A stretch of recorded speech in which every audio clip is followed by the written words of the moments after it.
Perkenalkan,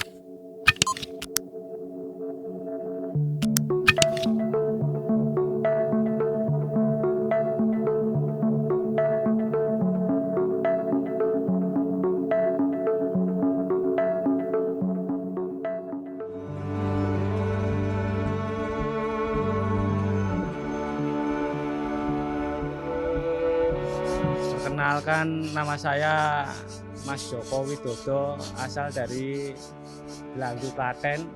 Pada hari ini rencana Pak Jokowi mau vaksin ke sini. Ya, moga-moga dari dampak ini agar cepat pulih. Kita di sini ada pengrajin pandai besi.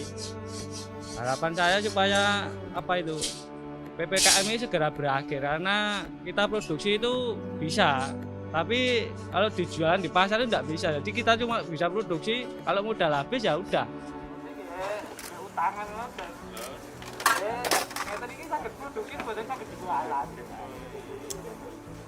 Mas, namanya siapa, Mas?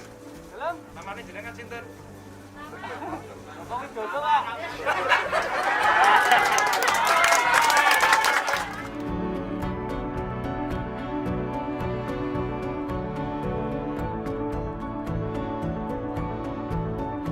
Ada vaksin ini sebenarnya seneng-seneng takut juga, karena sejak kecil belum pernah disuntik, jadi ya gimana.